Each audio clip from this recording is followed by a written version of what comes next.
And actually, I like working with power. And that's been part of the secret for me.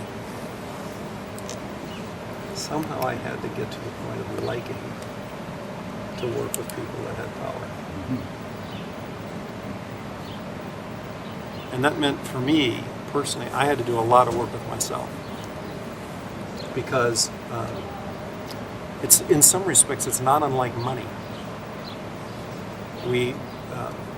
Our relationship with power from when we're little is not usually a pleasant experience. Our experience with power, whether as children, it could be the teacher, it could be the parent, it could be any number of things, but our relationship with power from very early on typically is often not a positive one. And so we start out feeling as though we're in a situation in which we're in a contest, or we're having to react to or pull. Someone said, I always feel like I'm having to react to, or I'm in a tension with people. I'm going to have to fight with them to get them to do something. That comes from a very early on experience. And so one of the things I learned about that is I've had to undo my fears about power and come to terms with my own sense of power.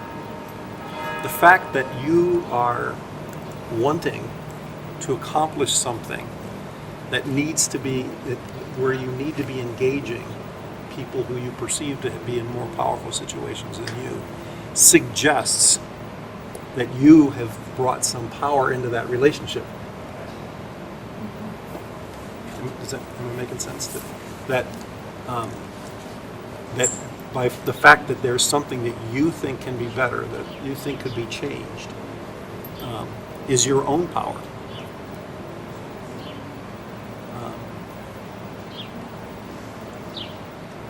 And so, for me, I personally, when I would behave powerfully, I was typically uncomfortable with it. And I had to do a lot of homework with myself. And it felt like the more I worked with my own sense of how I disempowered myself, the more I was comfortable in engaging in power with other people, because I wasn't afraid anymore. I wasn't afraid of my power.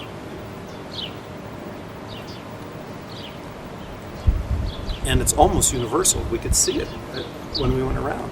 Our experience of our own power, or of early power, and therefore then our sense of our power is negative. I think badly of my own power. If you feel negatively about your own power, it will be very difficult, if not impossible, to engage with people who are either comfortable with power or have that power by virtue of position. It's just part of what we have to work with. So, there is this thing that goes on between my identity as a person with power and someone else. And if I don't deal with that, I'm in a bad situation to begin with.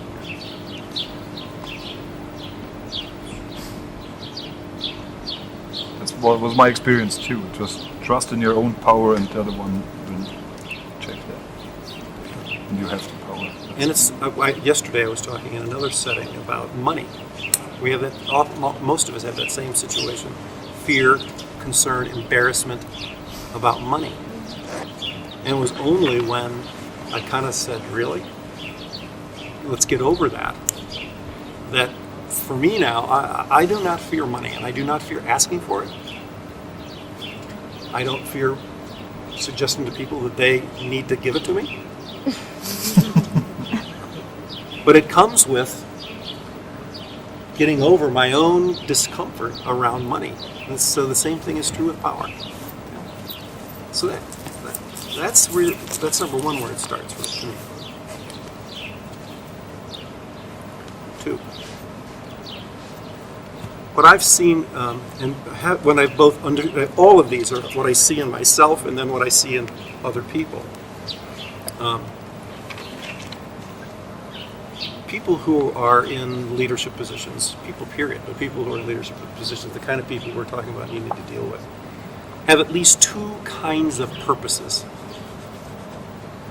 They have a personal sense of purpose and a purpose that's engaged with whatever their work is or their title is. Most of the time, those things are connected. So if I'm a politician and I've chosen to be a politician and my purpose is to represent the people and govern wisely,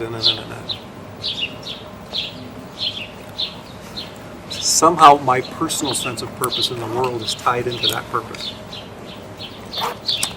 One of the most powerful things that we can do to engage people in power is to understand what their purpose is.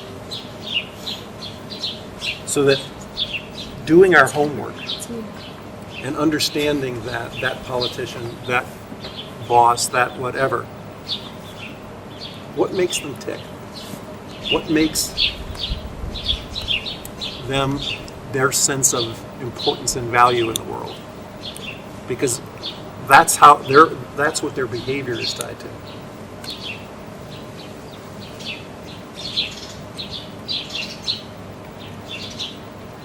And so, if I'm dealing with the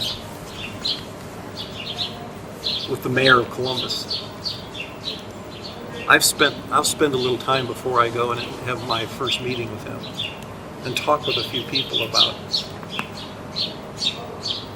who is this man, Michael Coleman? He's the mayor of Columbus. What's he really about? I'll ask people, what has, when you've seen him at his best, what's that look like? When you've seen him at his worst, what does that look like? What does he love? Because I want to talk to that. That may sound manipulative, but I don't believe it is. I think it's doing your homework, it's studying who you're working with. If what you believe is important enough, then to do your homework and understand who it is that you're dealing with and what makes them tick, so that you can speak to that part of them that actually wants to see something positive happen. And not engage, the first thing we do is not engage their fear. So if I know that Mayor Coleman, real love is to see this is true with him, his real love is to see some of the parts of Columbus that are run down and impoverished, to see them flourish. There's something inside of him that wants to see the world that's impoverished come alive. That's a great thing. I want to talk to that. If his big fear is he happens to be an African American mayor, and I've seen him in situations where the white power structure in the community can become kind of overwhelming. And that's when he was ready to fight. Well, I'm a white guy. So I want to make sure that I'm not engaging his issues around a white man when I'm going and sit down and talk to him about something. And that I'm actually engaging him with what he loves, what he wants to make happen in the world. Most people want to do something positive in the world. Most people, there's only about less than 1% of people that want to screw things up. But a lot of times when we're dealing with power, when we project on them what we think what power is doing, we project them to be people that want to screw things up. If we're going to engage them, we got to figure out what do they really not want to screw up. Because that's the part of them that we can actually engage with in an authentic way.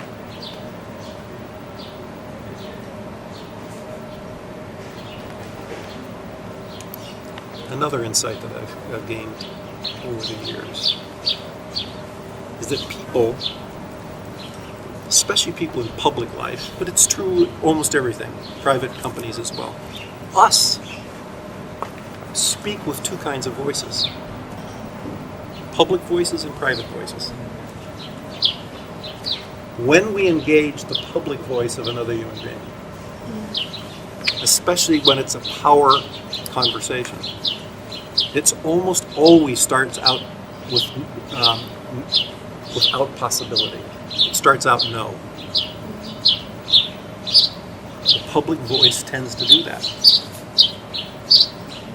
And it's the private voice, when the private voice can be engaged, that where people start to open up and where real possibility lies. When I'm working with people with power, I'm searching constantly for, well, one, I've done my homework. I've tried to know what they love and what they are trying to see the world aspire, because I want to engage that. And then I'm looking to try to figure out how to engage the private voice. Because when I can engage the person's private voice and speak from my own private voice, and that's where it becomes risky, where you feel really vulnerable. Because if you try to engage in someone's private voice and you do it with a public voice, they'll come back at you. But doing it with your private voice, though, we feel a level of vulnerability that's quite scary. I'll give you an example. I was, one of my organizations had found out that a hospital system had fired 15 doctors and had not informed their patients that these doctors had been fired, and posted a sign on the door. And when the patients showed up, there was a sign on the door saying their doctor's is no longer here. And we got a lot of phone calls and complaints.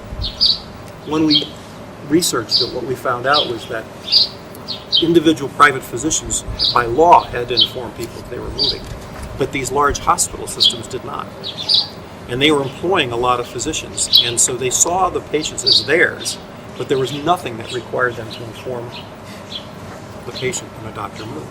So, we initiated legislation to change the law to require hospitals to inform patients when their doctor moved. Really? Oh, why? But the hospitals didn't want to do it. And so we introduced this legislation. And they were embarrassed, but they were going to fight me on it. I had legislators that were supporting it. I was prepared, if I had to be nasty, to write a newspaper article about their opposition, but I didn't want to go there if I didn't have to. So we were going back and forth about this legislation. They were trying to convince me that of course they inform patients. There's no need for legislation. I knew that wasn't true. So I go to a meeting. We've been working on this legislation. And in the United States, there's something called interested parties meetings. When you get to a certain point of introducing legislation, the legislator will bring together all the parties that have different interests in it and try to resolve that so it doesn't become a war in front of the legislature. So I'm invited to this interested parties meeting. I and one other person were taking the position that this legislation should pass. I understood that I was going to walk into a room with two other lobbyists for the hospitals, and that there were going to be 4 or 5 of us that were going to try to work this out.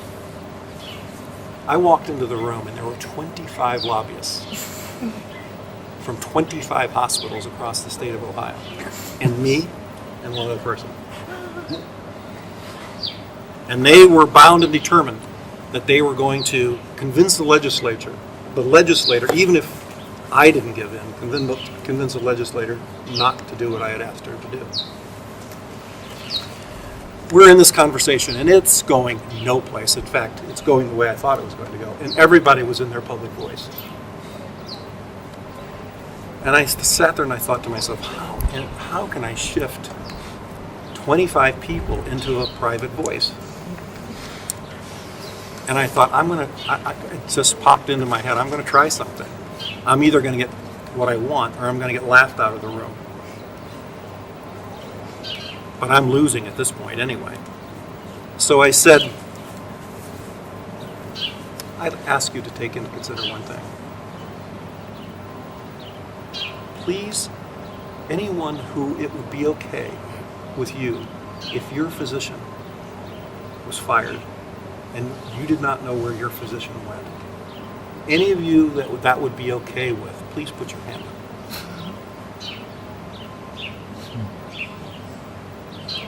Nobody put their hand up.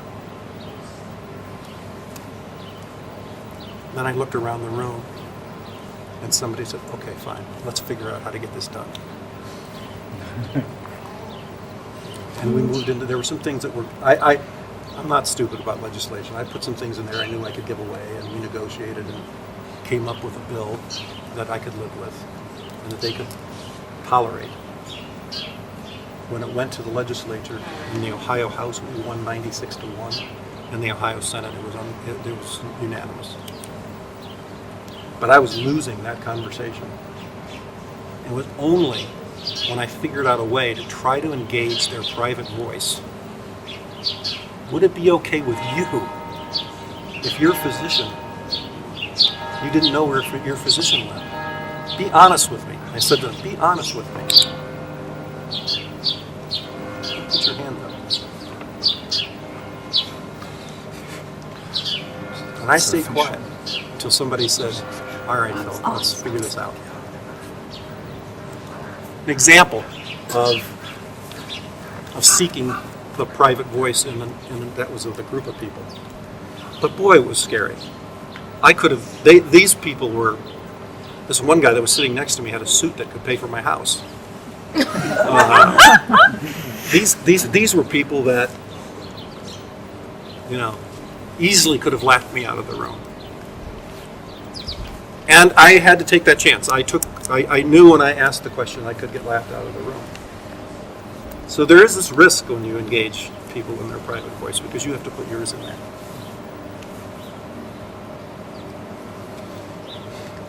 But when it's Phil talking to Wolfgang, not CEO talking to consultant, whole different thing. I do some consulting and training. Obviously, do some training, but I do some consulting as well. With people that I do consulting with, I ask them not to consider me a consultant. I ask them if we can enter into a contract, yes, but a human contract. They're usually pretty glad. Yeah, I want you to talk to Phil because I want to talk to Joe. And there's been times I've walked away from contracts where people aren't willing to do that.